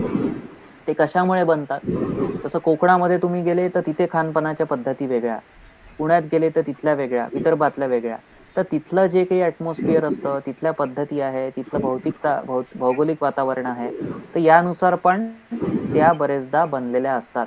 सो रिजनल पण एक महत्वाचा भाग आहे, कारण की त्याच्यामध्ये बऱ्याचशा ज्या टेक्स्टमध्ये नाही आहे किंवा फिलॉसॉफीमध्ये नाही आहे अशाही गोष्टी त्यात पाहायला मिळतात. सो हे सगळं मिळून मला असं वाटतं की यात आणखीन काही ऍड होऊ शकतं, पण एक बेसिक विचार केला तर या गोष्टी IKS मध्ये पाहायला मिळतात. याचे सोर्सेस काय काय आहे, तर याचे 3 मुख्य सोर्सेस आपण सांगतो. लेफ्ट साइडला तुम्ही पाहू शकता. एक आहे primary sources, second translated primary, and third is secondary. So आणि रिसोर्सेस कोणते आहे, so manuscripts, books, research papers, monographs, locations. काही ठिकाणी त्या लोकेशनला जाऊन व्हिजिट करून आपल्याला, जसं मॉन्युमेंट्स असतील, फोर्ट्स असतील, टेम्पल्स असतील, तर त्याच्याविषयी माहिती घ्यायची असेल तर लोकेशनला जाऊन त्याची माहिती घ्यावी लागेल. फिल्म आहे, डिजिटाइज कंटेंट आहे, हे सगळं रिसोर्सेस मध्ये येतं. आता प्रायमरी, सेकंडरी, ट्रान्सलेटेड प्रायमरी आणि सेकंडरीचे काही एक्झाम्पल्स पाहू. प्रायमरी मध्ये काय काय येतं, वैदिक लिटरेचर. आता हे मी एक, म्हणजे वैदिक लिटरेचर मध्ये प्रायमरी काय काय येईल, तर वेद, वेदांग, पुराण, रामायण, महाभारत, योगसूत्र वगैरे हे सगळं येईल. पण तुम्ही, तुमचा जो विषय आहे, तुमचा समजा बॉटनी आहे, सो बॉटनी मध्ये प्रायमरी सोर्सेस कोणते अवेलेबल आहेत, कोणते कोणते ग्रंथ आहे. मग विष्णू धर्मोत्तर पुराण आहे, त्यात काही येतं, किंवा आणखीन काही ग्रंथ असू शकतात, तर मग त्याची तुम्ही लिस्ट बनवा. तुमच्याकडे ती लिस्ट कशी येईल, तर IKSindia.org ला व्हिजिट करून तुम्ही त्याच्यावर बरेचसे IKS एक्सपर्ट्स, IKS सेंटर्सची माहिती आहे, तिथे जाऊन तुम्ही ती गोळा करू शकता.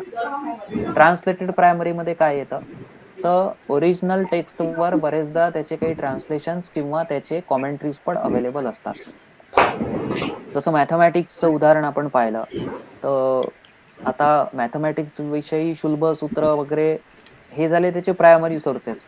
पण आर्यभटी ऑफ आर्यभट, भास्कराचार्यस बीजगणित, बृहत संहिता ऑफ वराहमिहिर, गणित सारसंग्रह, गणित युक्ती भाषा, गोल दीपिका, ग्रहलाघवम, हे काही काही ग्रंथ आहे जे त्याच गोष्टींना घेऊन परंतु त्याचे कॉमेंट्रीज म्हणजे तिथे जे काही कन्सेप्ट आणि प्रिन्सिपल्स थेरम्स असतील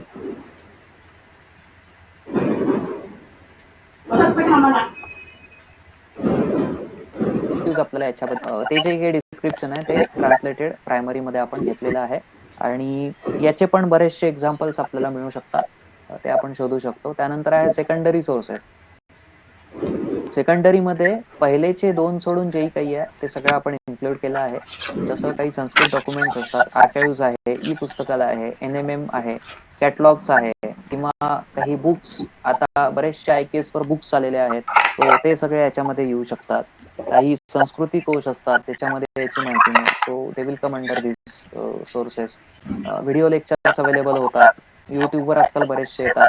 सो ते सगळे याचे पार्ट होतील. इंटरनेटवर बराचसा कंटेंट आपल्याला पाहायला मिळतो, तो पण सेकंडरी सोर्स मध्ये घेता येईल. पण what is the important part is this that की इंटरनेट किंवा कुठलाही सोर्स ज्या वेळेला आपल्या समोर येतो, एखादा पुस्तक आपल्या समोर आलं तर त्याची ऑथेंटिसिटी बरोबर आहे का, ज्यांनी ते लिहिलं आहे त्याचं बॅकग्राऊंड काय आहे हे पण चेक करणं खूप महत्वाचं ठरतं. त्यासाठी एक आपली पद्धती डेव्हलप व्हायला पाहिजे. जशी ही एक माझी पद्धती मी बनवली की बरेचदा मी कुठे जातो तर माझं एक्सपर्टाईज हे वेदिक लिटरेचर असल्यामुळे त्याचे ट्रान्सलेशन्स वगैरे मला ऐकायला मिळतात. कधी एखादा मंत्र कोणी म्हणतं आणि त्याचा अर्थ सांगतं, पण तो बरोबर आहे की नाही. आता एकदा एक मंत्र होता ज्यात गऊ शब्द म्हणजे काय आपण ज्याचं ट्रान्सलेशन करतो तो होता आणि त्यांनी म्हटलं the group of cows running in the sky. So I was surprise की इट इज नॉट पॉसिबल की गाय ही आकाशातून कशी जाणार आहे. सो आयडेंटिफाय प्रायमरी सोर्स, तो खरोखर ते वाक्य किंवा तो श्लोक त्या ग्रंथामध्ये आहे का. आता परवाच एका व्यक्तीने मला एक संस्कृत मधला उपनिषदातलं म्हणजे इंटरनेटवर तुम्ही ते सर्च केलं तर त्याचा तुम्हाला रेफरन्स दिला जातो की या उपनिषदामध्ये या ठिकाणी ते वाक्य आहे. पण ज्या वेळेला मी म्हणजे त्यांनी शोधलं तर त्यांना ते मिळालं नाही. मग आम्ही ते शोधलं बरेचदा, तर उपनिषद उघडल्यानंतर त्याच्यामध्ये त्या संस्कृत टेक्स्ट मध्ये त्या नंबरला ते वाक्य नव्हतं, पण बऱ्याचशा पेपर्स मध्ये किंवा बऱ्याचशा ठिकाणी ते वाक्य वापरलेलं पाहायला मिळतं. सो आयडेंटिफाय हे पहिले पाहणं. Consult an expert. गऊ शब्द त्या मंत्रात आहे पण त्याचा अर्थ गाय होतो का. सो ज्या वेळेला आम्ही एक्सपर्ट कडे गेलो त्यांनी सांगितलं की गऊ शब्द हा वेदिक ग्रामर मध्ये त्याचं वर्बल रूट आहे गम गच्छती, म्हणजे it is use for the moving objects. It is not restricted up to the गाय. सो जेवढे मुव्हिंग ऑब्जेक्ट्स त्याच्यासाठी ते वापरता येतं. आणि त्या ठिकाणी मग आम्ही अजून त्याचे काही ट्रेडिशनल कॉमेंट्रीज पाहिल्या तर तो गऊ शब्द हा पृथ्वीसाठी तिथे होता. सो एक्सपर्टशी कन्सल्ट करणं पण तेवढंच महत्वाचं असतं. काही शब्द आपल्या याच्यामध्ये असे असतात इंडियन नॉलेज सिस्टीम मध्ये, जसं तुम्ही पाहिलं असेल की अश्व, अश्व म्हणजे घोडा, त्याची इटिमॉलॉजी आहे अश्नुते अध्वानम. अश्नुते अध्वानमचा अर्थ होतो की अश्व हा शब्द एनर्जीसाठी वापरला, पण कालांतराने बोली भाषेमध्ये तो शब्द हा रिस्ट्रिक्टेड झाला आणि तो फक्त घोड्यासाठी मर्यादित राहिला. आता ऊर्जा घेऊन चालणाऱ्या वेगवेगळ्या मुव्हिंग ऑब्जेक्टसाठी अश्व शब्द हा होता.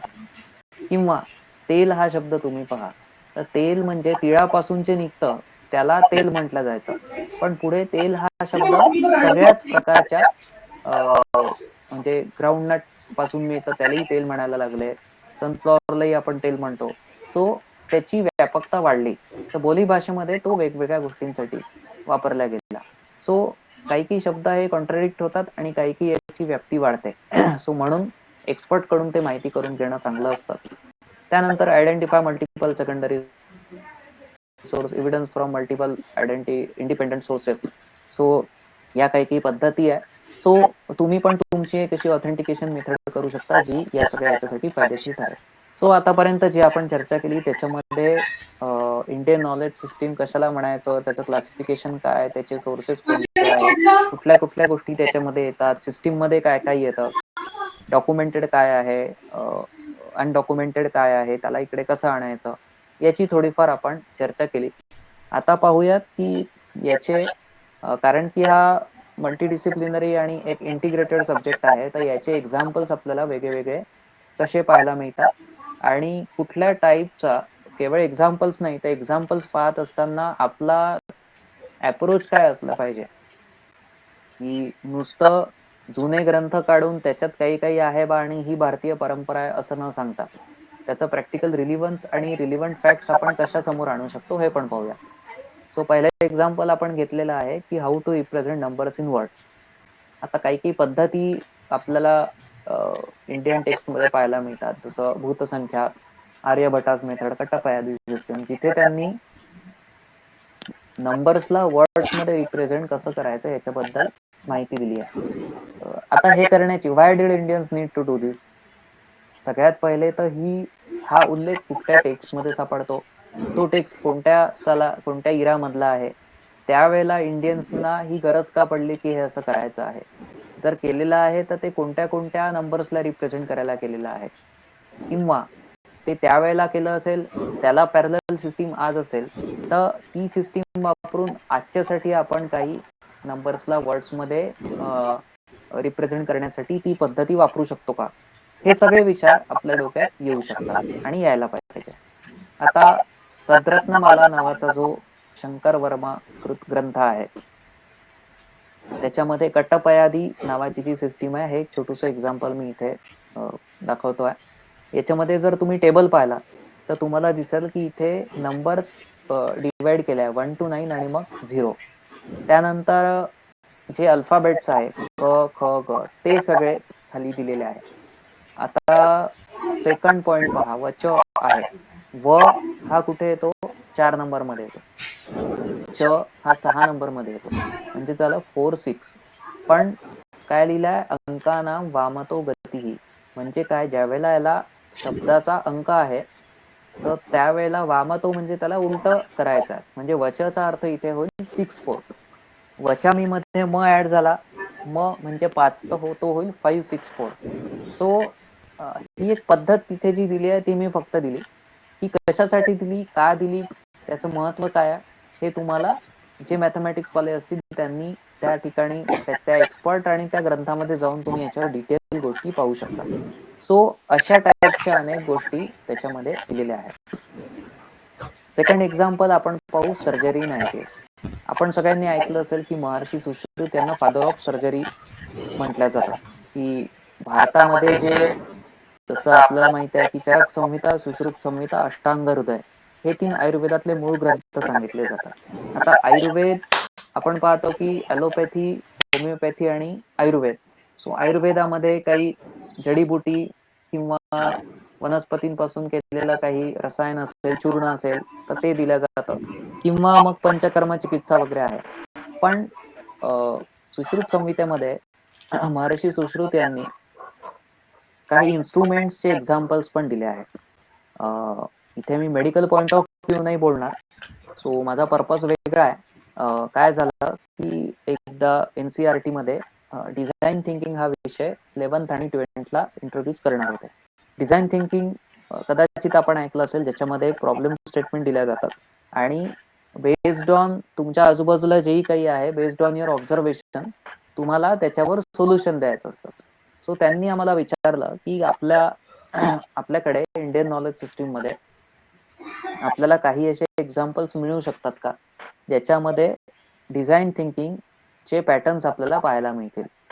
सो हे आम्ही काही एक्सपर्ट्सशी डिस्कस केलं, त्यावेळेला त्यांनी आम्हाला सांगितलं की महर्षी सुश्रुत यांना क्रांतिकारी सायंटिस्ट म्हटलं जातं त्या काळातलं, की त्यावेळेला त्यांनी असं सांगण्यात येतं काही गोष्टींमधून की जे बरेचसे प्रेत होते त्या प्रेतांना त्यांचं पोस्टमॉर्टम करून म्हणजे त्यावेळेला ते काही खूप चांगलं अगदी सुरुवातीला लोक चांगल्या दृष्टीने ते पाहत नसावेत, परंतु त्यांनी पोस्टमॉर्टम करून त्याच्या आतमध्ये काय, मनुष्य शरीराच्या आत काय काय आहे आणि ते पोस्टमॉर्टम करताना कशाने चिरायचं त्याचे इन्स्ट्रुमेंट्स त्यांनी डेव्हलप केले. तर हे सगळे त्या वेगवेगळ्या यंत्रांची नाव आहे. तसं सेकंड डायग्राम आपण पाहिली तर सिंहमुख यंत्र आहे. तर त्याचं जे मुख आहे तर ते सिंहाप्रमाणे उघडेल आणि बंद होईल म्हणून त्याला कदाचित म्हटलं असावं. किंवा काही काही निडल्स त्यांनी डेव्हलप केलेले आहे. हे पहा, या स्लाइडवर आपण पाहू शकता की वेगवेगळे नावं कोणते आहे यंत्रांचे. सिंह, व्याघ्र, वृक, वृक्ष म्हणजे भालू, बीपी, मार्जार याने बिल्ली, शृगाल, गिदड, मृग, हरिण. सो काही काही निडल्स किंवा इन्स्ट्रुमेंट्स अशा आहेत की त्यांचे नख किंवा दात हे जेवढे स्किनच्या आत जातात, त्यांचा कर्व जेवढा असतो तेवढे ते चावल्यावर आत जातात. त्यानुसार त्या टाईपच्या निडल्स किंवा आपण बनवलेल्या आहेत.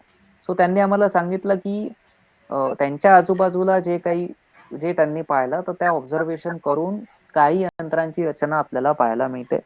सो किंवा आता काही किल्ले आहेत. सो काही काही उदाहरणं आम्हाला असे सापडले जे डिझाईन थिंकिंग मध्ये येतात. सो ते सगळे या ठिकाणी घेतल्या गेले. सो इथे सांगण्याचं तात्पर्य आहे की Indian knowledge system is not only just about taking content from the traditional text, but it is shifting from library to laboratory. So आपल्याला तिथून त्याचं प्रॅक्टिकल काय आहे, त्याच्या मागे पर्स्पेक्टिव्ह काय होता तो पाहावा लागेल. जसं अजून एक एक्झाम्पल मी देईल की एक अनुबंध चतुष्टय नावाचा कन्सेप्ट हा तसा येतो दर्शनशास्त्रामध्ये, फिलॉसॉफीमध्ये. इथे सांगितलंय की कुठलाही ग्रंथचा अभ्यास करताना 4 गोष्टी पाहिल्या पाहिजे. पहिला त्यांनी सांगितलंय अधिकारी, म्हणजे कुठला व्यक्ती तो ग्रंथाचा अभ्यास करणार आहे. अधिकारी नंतर संबंध, तो जो व्यक्ती आहे तो त्या ग्रंथाचा अभ्यास कशासाठी करतोय, त्याचा आणि त्या विषयाचा संबंध काय आहे. तिसरा आहे विषय, त्याच्यामध्ये कोणते विषय आहे. आणि प्रयोजन म्हणजे आउटकम्स. सो पण हे आपण जर पाहिलं तर लक्षात येईल की आज जेव्हा आपण लर्निंग आउटकम्स आणि आउटपुट्स वगैरे या सगळ्या चर्चा करतो, सुरुवातीला ज्या गोष्टी देतो, सो तशाच टाईपचा पॅटर्न आपल्याला इथे पाहायला मिळतो. तर मग या सगळ्या हे जे पॅटर्न्स आहे काय, याच्यापासून आपल्याला काही फायदा होऊ शकतो का? कुठल्याही चॅप्टरला किंवा टेक्स्टला सुरुवात करण्यापूर्वी अधिकारी, संबंध, विषय, प्रयोजन हे आपण घेऊ शकतो का, किंवा त्यातलं काही आता घेण्यात येतं का? तर असे पण काही पॅटर्न्स असतात. सो बरेचदा they got many such concept got the stamp of particular किंवा योगशास्त्र किंवा दर्शनशास्त्रासाठीच ते वापरायचं असं होऊ शकतं. पण त्याच्यातून आपल्याला बाकी पण ओव्हरऑल घेण्यासारखं असेल तर ते घेऊ शकतो. सो हा पण एक पॅटर्न आय केस मध्ये फॉलो करायला पाहिजे. एक्झाम्पल मी आपल्याला दिलं होतं पहा फ्रॅक्चर्सचं, कसं हे वापरण्यात येतं.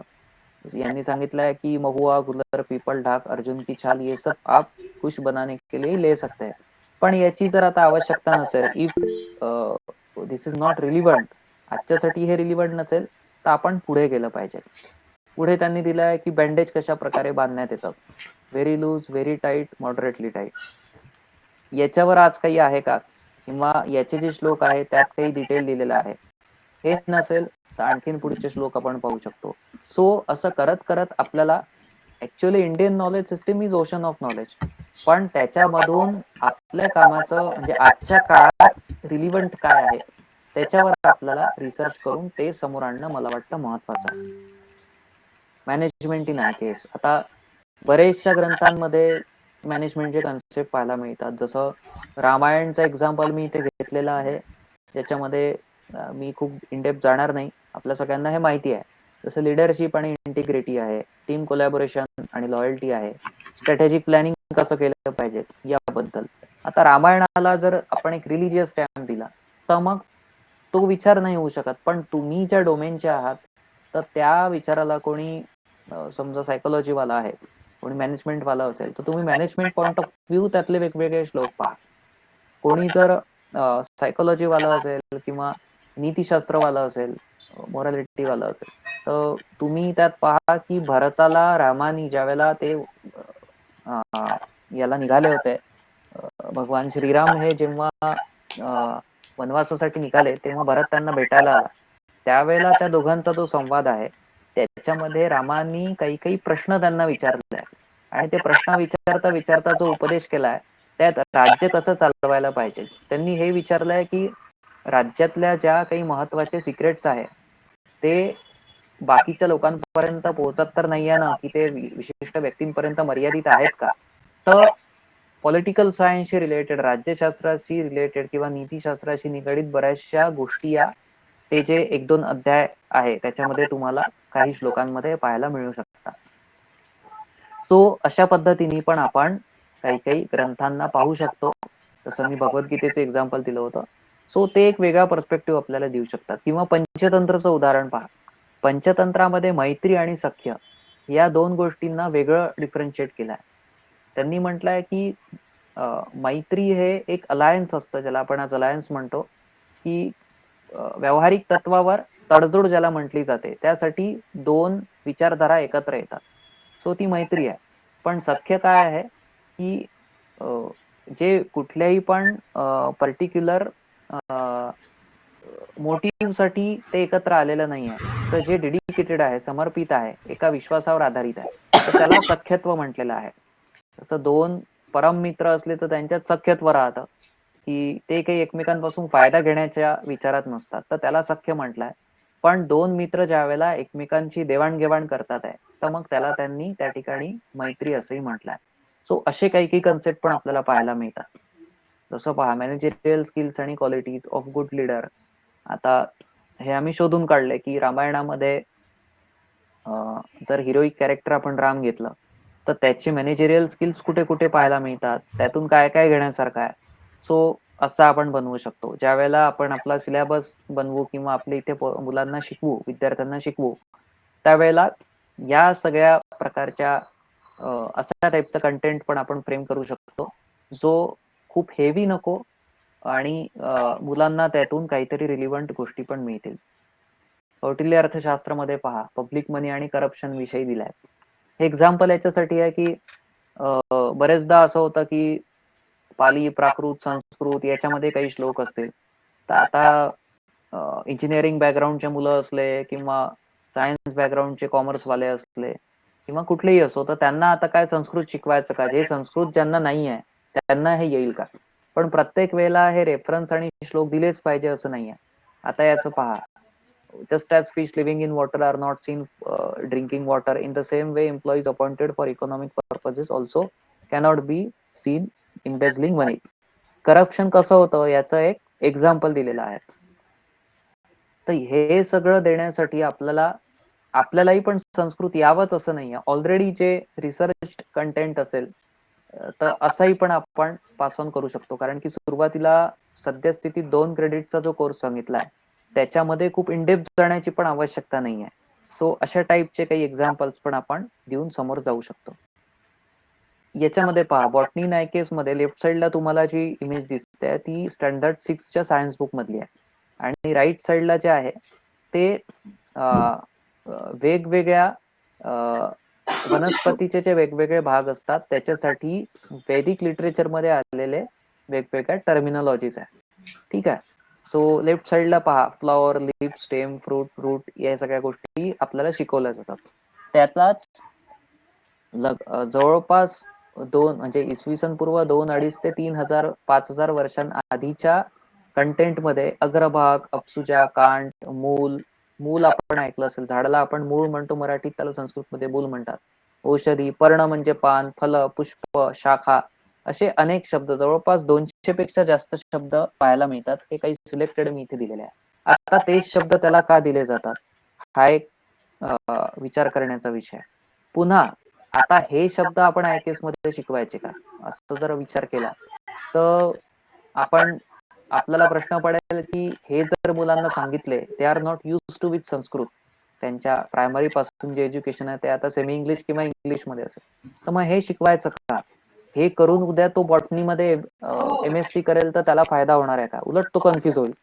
पण आपण काय करू शकतो? सो हे शाळेसाठी जे प्रेझेंटेशन मी केलं तेव्हा ही स्लाइड दिली होती की आपण इन्फॉर्मेशन बॉक्स टाकून किंवा इंटरेस्टिंग फॅक्ट्स करून पण हे दाखवू शकतो की ऍटलिस्ट इतके इतके हजार वर्षापूर्वी आपले इथे जे सायंटिस्ट होते, जे ऋषी होते, त्यांनी या विषयावर काहीतरी चिंतन केलंय ज्याचे रेफरन्सेस इथे इथे आपल्याला मिळतात. So it will make a sense of proud feeling about Indian culture, Indian knowledge. So this is also very important. तर त्याच्यासाठी पण आपण ही एक व्यवस्था करू शकतो. सो प्रत्येक वेळेला नॉलेज शेअरिंग आणि त्याच्यातून रिसर्चच करायचा असं नाही आहे. सो आपल्या कल्चर आणि याला आपल्या लोकांनी केलेल्या अचिव्हमेंट्स आणि काम हे एक्सप्लोर करायसाठी पण या गोष्टी अशा पद्धतीने पण समोर जायला पाहिजे. आता वृक्षायुर्वेद मध्ये पहा, क्लासिफाईड प्लांट्स इंटू फॅमिलीज. आता दोन पद्धती असतात. एक असतं की तुम्ही ट्रेडिशनल स्कॉलर कडे जा, ट्रेडिशनल टेक्स्ट घ्या, त्याच्यात काय काय आहे शोधा. सेकंड असतं ऑलरेडी जे क्लासिफिकेशन, थेरम्स, प्रिन्सिपल्स आपल्याला पाहायला मिळतात, त्याचे पॅरलल एक्झाम्पल्स किंवा त्याच टाईपचा नॉलेज कंटेंट हा आपल्या ट्रेडिशनल टेक्स्ट मध्ये कुठे मिळतो का ते शोधून काढा. सो ते दुसरा भाग जो मी सांगितला तो कम्पॅरेटिव्हली पहिल्यापेक्षा सोपा असतो आणि कंपॅरिझन केल्यानंतर अंडरस्टँडिंगलाही सोपं जातं. So on the primary level we can adopt that method आणि हळूहळू जसं आपलं नॉलेज डेव्हलप होत जातं, आपले संपर्क वाढतात, एक्सपर्ट्सचे कॉन्टॅक्ट वाढतात, तसं आपण इन डेप्थ पण त्याच्यामध्ये जाऊ शकतो. सो ही स्लाइड त्याच्यासाठी आहे की इंडियन नॉलेज सिस्टीम मध्ये कोर्स बनवताना, शिकवताना या दोन्ही पद्धतीचा पण विचार व्हायला पाहिजे. जर तुम्ही रिसर्च मध्ये जात असाल, जसं मी म्हटलं की आयकेएस डिव्हिजन मध्ये काही रिसर्च स्कीम्स पण आहे.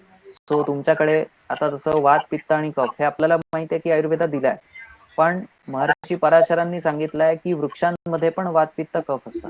मग आयुर्वेद हा माणसांसाठीच आहे का? तर आपल्याला पाहायला मिळतं की आयुर्वेद हा गायींसाठी पण आहे, ज्याला गवायुर्वेद म्हणतात. वृक्षांसाठी आहे, त्याला वृक्षायुर्वेद म्हणतात. घोड्यांसाठी आहे, त्याला अश्वायुर्वेद म्हणतात. हत्तींसाठी आहे, त्याला गजायुर्वेद म्हणतात. सो लिव्हिंग एंटिटीज साठी त्यांची स्टाईल ऑफ लिव्हिंग किंवा त्यांची जीवन पद्धती कशी असली पाहिजे, मग ते वृक्ष असो, प्राणी असो किंवा मनुष्य असो, तर त्या पद्धतीला इथे आयुर्वेद म्हटलंय आणि त्यांच्यासाठी वेगवेगळ्या ग्रंथांमध्ये वेगवेगळ्या गोष्टी या पाहायला मिळतात. पण त्याच्यावर जर रिसर्च झाला नसेल, ते डॉक्युमेंटेड नसतील, तर तुम्ही या सगळ्या स्कीम्स आणि या विषयाचा फायदा करून घेऊन त्याला with funding, with proper guidance त्या गोष्टींना एक्सप्लोर पण करू शकता. सो ही एक याचं आपण म्हणू की एक फ्युचर स्कोप आहे, एक अपॉर्च्युनिटी पण आहे. Various aspects of garden. आता गार्डन कसं असायला पाहिजे त्याबद्दल, तिथे काय काय असलं पाहिजे, तो तिथे पुष्करणी म्हणजे काय, दीर्घिका म्हणजे काय, वाफी काय, मंडप काय. आता माझं एक पुस्तक नुकतंच रिलीज झालं इंडियन नॉलेज सिस्टीमवर, एक 5 महिन्यापूर्वी, Indian knowledge system introduction and prospect. त्याच्यामध्ये मी एक वृक्षायुर्वेद म्हणजे प्लांट सायन्स नावाचा एक चॅप्टर केस स्टडी टाकली आहे. त्यात हे सगळे डिटेल्स मी दिले आहे. जर तुम्हाला याचे डिटेल्स पाहिजे असेल तर तुम्ही अमेझॉनवर जाऊन ते पुस्तक परचेस करू शकता. सो गार्डन मध्ये काय काय असायला पाहिजे, या सगळ्याचे डिटेल्स तुम्हाला इथे पाहायला मिळतील. आता एक्झाम्पल्स बरेच आहेत, आपल्याकडे वेळ कमी आहे. Phonetics in IKS. This is not just restricted to Sanskrit language, but each and every regional language also have its highlighting points. त्याच्यात काही वैशिष्ट्य आपल्याला फोनेटिक्सचे पाहायला मिळतात. सोशिओलॉजी आहे, जसं पहा अथर्ववेदात सांगितलंय, 4th कॉलम मध्ये पहा, माता भूमी पुत्रोहम पृथिव्या.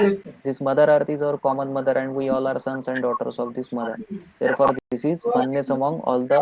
तर हे त्यात दिलेलं आहे. किंवा शेवटचा पहा, सहना भवतु सहना भुनक्तु. आपण ऐकतो की जो टीचर आणि प्युपिल आहेत किंवा विद्यार्थी आहे, सो त्यांनी सोबत राहावं, सोबत रिसर्च करावा, सहवीर्यं कर्वावही तेजस्विनावधीतमस्तु. सोबत तेजस्वी व्हावं, मा विद्विषावही.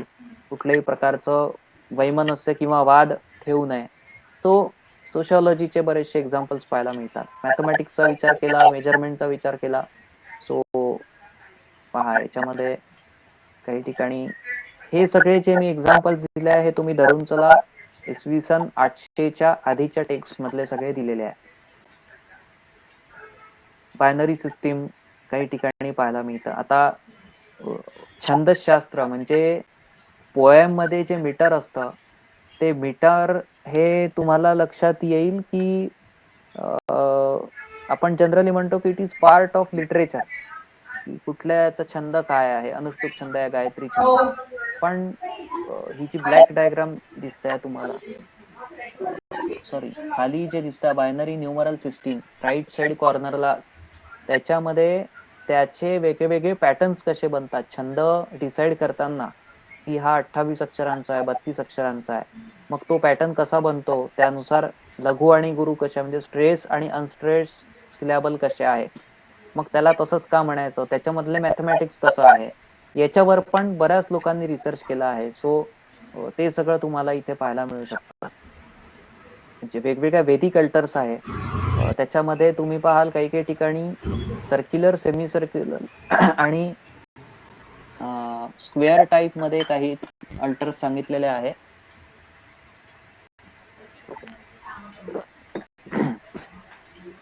आणि त्या अल्टर्स मध्ये जो एरिया आहे तो सेम येतो.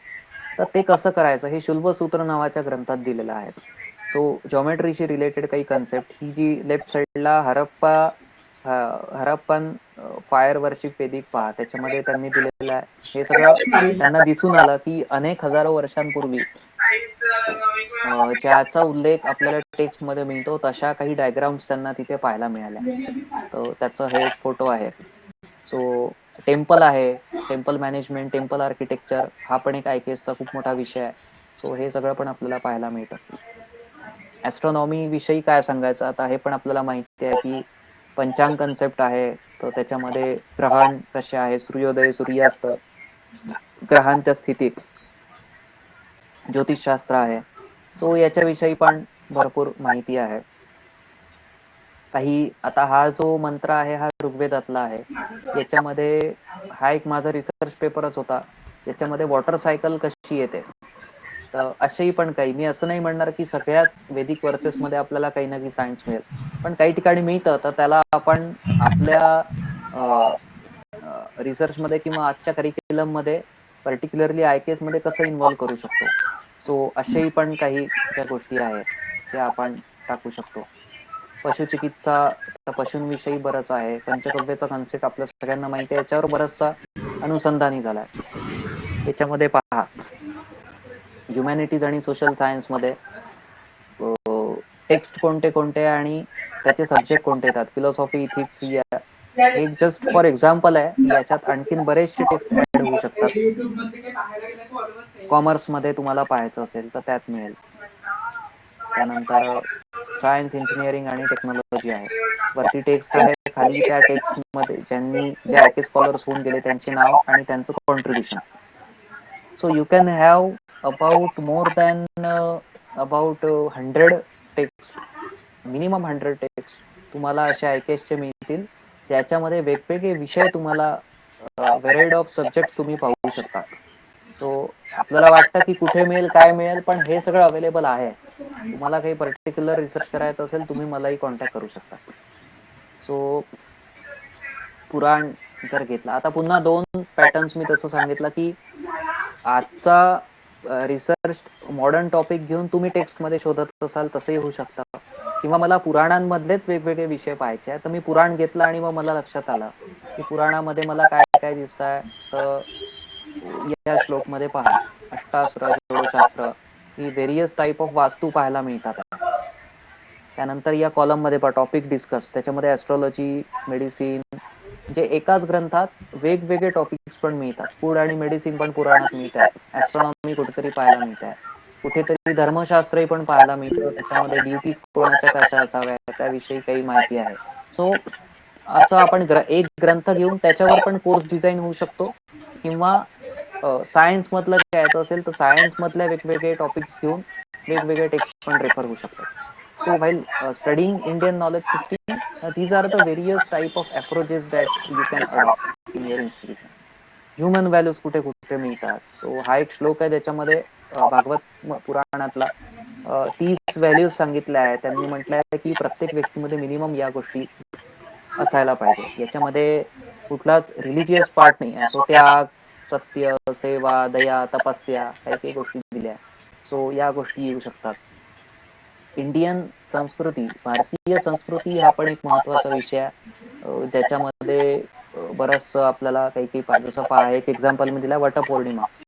आता वटपौर्णिमा आपण आपल्या आजूबाजूला सगळीकडे पाहतो, पण ज्यावेळेला मी थोडा याचा अभ्यास केला होता त्यावेळेला मी याचं ही पूजा जी करतात वटपौर्णिमेची त्याच्यात त्या झाडाला न्यग्रोध वृक्ष म्हटलंय. न्यग्रोधचा अर्थ होतो न्यक रोध, दॅट अरेज द सिक्रेशन्स.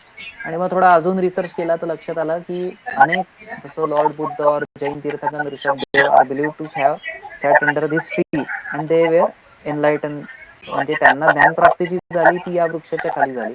तर असं मग लक्षात येतं, काही जे सायन्स मधले एक्सपर्ट्स आहेत त्यांच्याशी मी भेटलो, सो त्यांनी सांगितलं की ज्या मानवी मनामध्ये ज्या फिलिंग्स येतात त्याच्यामुळे काही सिक्रेशन्स त्याच्यामध्ये होतात, त्या सिक्रेशन्सला अरेस्ट करण्याचं काम या वृक्षाच्या पासून मिळणारे जे काही त्याचं पान म्हणा किंवा फळ आहे त्याच्यातून ज्या ज्या गोष्टी मिळतात, काही ठिकाणी तर पंचवटांचे उल्लेख आहेत. सो ते जे वृक्ष आहे त्याच्यापासून हे लाभ आहेत.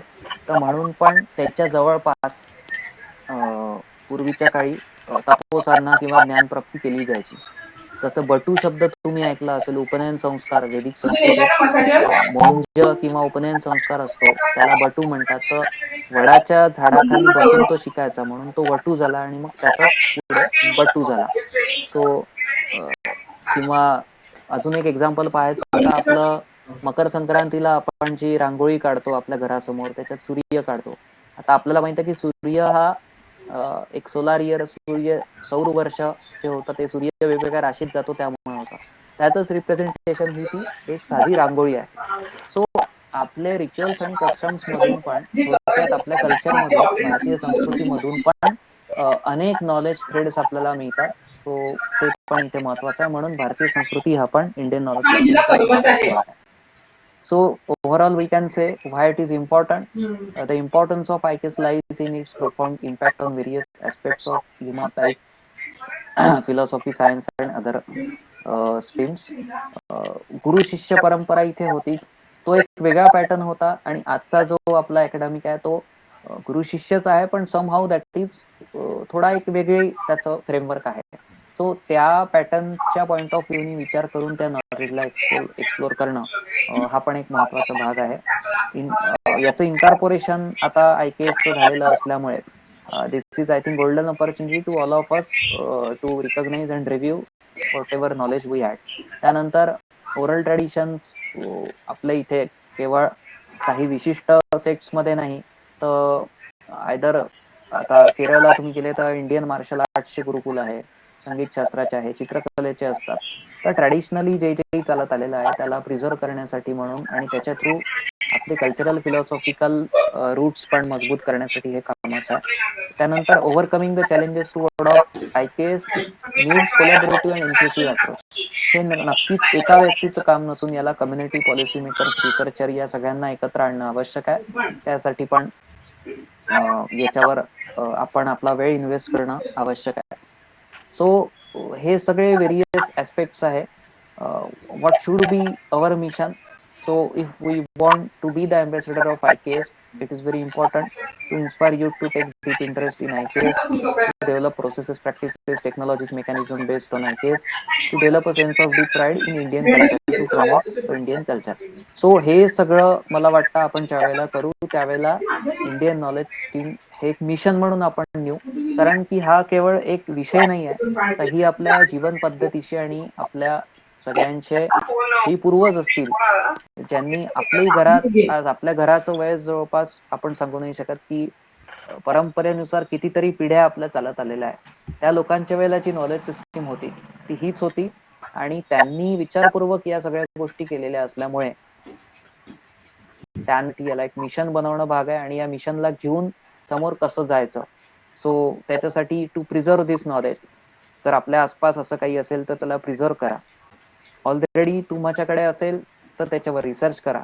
रिसर्च केला असेल तर त्याला वेगवेगळे ट्रेडिशनल स्कॉलर, आर्टिस्ट, एक्सपर्ट्सला कोलॅबोरेट करा. कोलॅबोरेट झाल्यानंतर त्याच्यावर काही कोर्सेस डेव्हलप करा. कोर्स डेव्हलप केल्यानंतर infuse IKS into existing courses. जर तुमच्याकडे अशा केस स्टडीज असतील तर त्याला इन्फ्यूज करा. डिसेमिनेट दिस नॉलेज. ते तुमच्याकडे असेल तर आयदर सोशल मीडिया और what ever possible media platforms वापरून त्याला जास्तीत जास्त ऑथेंटिकेट कंटेंटला डिसेमिनेट करा. आणि ट्रेन द टीचर्स. जर तुम्ही काही शिकवू शकत असाल तर आणखीन लोकांना पण ट्रेन करा आणि त्यांनाही पण हे शिकवण्यासाठी प्रमोट करा. इंडियन नॉलेज सिस्टीम डिव्हिजन मध्ये तुम्ही जर गेले तर तिथे तुम्हाला या तर स्कीम्स आता याच्या व्यतिरिक्तही अनेक स्कीम्स तिथे लॉन्च झाल्या आहे. सो IKSindia.org मध्ये जाऊन तुम्ही ते सगळं पाहू शकता. दिस इज अबाउट माय बुक. हे जे बुक माझं 5 महिन्यापूर्वी रिलीज झालं. 1000 ऑफ कॉपीज याच्या सोल्ड झालेल्या आहेत. अनेक ठिकाणी हे रेफरन्सलाही आहे. त्याच्यामध्ये 8 चॅप्टर्स आहेत. त्यातले पहिले 2 चॅप्टर्स. पहिला चॅप्टर हा overview of IKS. Second one is IKS text, IKS scholars and their contribution. Third and fourth chapter deals with the 2 case studies from humanities and social sciences. पुढच्या 2 ज्या आहे त्या 2 केस स्टडीज कॉमर्स आणि management मधून घेतल्या आहेत. त्यानंतरच्या 2 या सायन्स, इंजिनिअरिंग आणि टेक्नॉलॉजीच्या आहेत. सो ज्या पण लोकांना हो मित्र, नंतर कॉल याच्यामध्ये करते. इंटरेस्ट असेल हो आणि चालेल. या विषयाला समोर न्यायचं असेल तर मी त्यांना रिक्वेस्ट करेल की तुम्ही हे बुक परचेस करू शकता आणि याविषयी डिटेल माहिती घेऊ शकता. So with this words I will stop here. Once again I am thankful to Nagpur university UGC MMTTC for inviting me to this lecture. आणि काही जर आपले प्रश्न असतील तर माझे डिटेल्स मॅडमकडे आहे. त्यांनी ग्रुपवर शेअर केले तर तुम्ही शेअर करू शकता. धन्यवाद. खूप छान झालं सर सेशन. स्नेहल मॅडम, तुम्ही हँड धन्यवाद. रेस केला आहे. काही विचारायचं आहे? Snehal. No, ma'am. Okay. No, ma'am. Sorry. Doctor Upendra sir, any Hello. Question? Yes, ma'am. हाँ, बोला Ma'am, sir. bottom of my heart, may I audible, ma'am? Yes please. Okay. Bottom of my heart, I'm thankful to sir. Sir is definitely really enlightening us. Basically, we are from geographical subject, but now I'm really enlightening from your side, sir.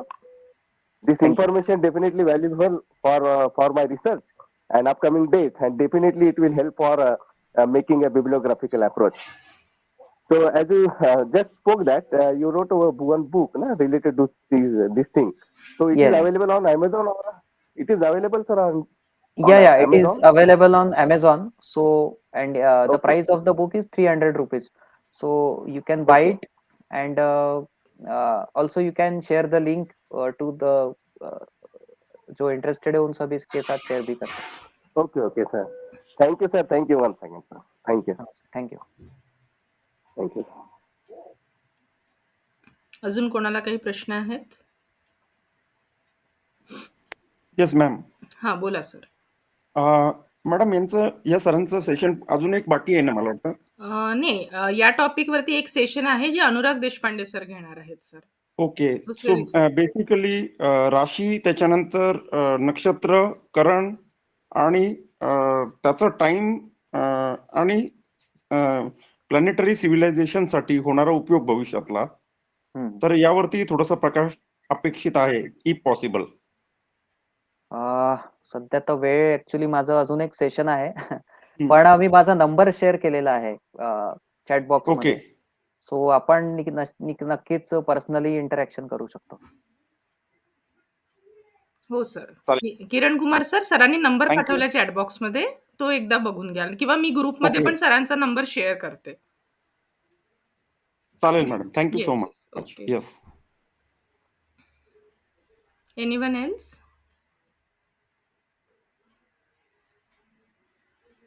Okay sir, काही प्रश्न नसतील तर इथे थांबूया.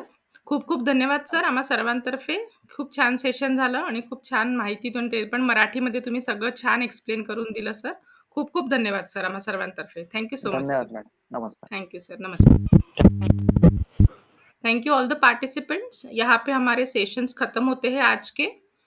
कल आप लोगों को छुट्टी रहेगी. We will meet on day after tomorrow at 4 o'clock. आज जैसे 3:30 बजे ज्वाइन किया था, आपको परसों 4 बजे से सेशन रहेगा. आज इनॉग्रेशन था इसलिए हमने हाफ एन आवर जल्दी ज्वाइन किया था. From day after tomorrow session will start from 4 o'clock. तो 3:45 बजे आप लोगों को ज्वाइन करना है. ठीक है. Thank you so much. मुझे और एक बार बताना है, don't leave the meeting, stay connected.